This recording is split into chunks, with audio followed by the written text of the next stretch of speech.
Pipila sa mga barangay opisyal sa Dakbayan sa Sugbo, nagsugod na og apod-apod sa kinilong bugas alang sa ilang mga katagi barangay. Ani ang report ni Femery Dumabo. Naagyan sa Balitang Bisda kagahapon sa hapon kining sakyanan nga puno sa mga bugas nga tag 5 ka kilo. Giapod-apod kini ngadto sa mga residente sa sitio Maracas sa Barangay Lahog.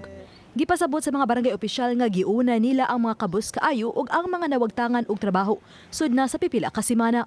Sa atong i-maintain ang dila social physical distancing nya kani siya abag ni siya sa barangay Lahog ni siya gikan. Giuna nato ang mga na-display sa ilang trabaho. Dire kay hinanglan majud kay ang uban wa may trabaho. Ang ubang habal-habal walay kuan ba kay dakop man. Pasalamat eh.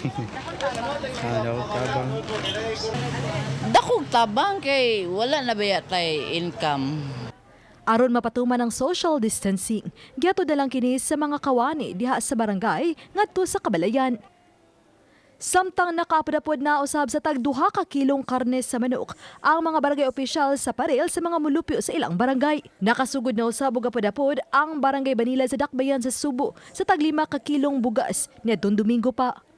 Lakip sa gipanghatag ang washable face mask sa pipila ka mga mulupyo sa mga barangay Banilat. Samtang kining truck sa Armadong Kusog sa Pilipinas maoy gikargahan sa sinakong bugas nga gikan sa kagamhanan sa Dakbayan sa Sugbo aron ihatod sa bukirang barangay sa syudad kagabi. Uban ni Cleofer Lumayag, ako si Femery Dumabok, Balitang Bisdak.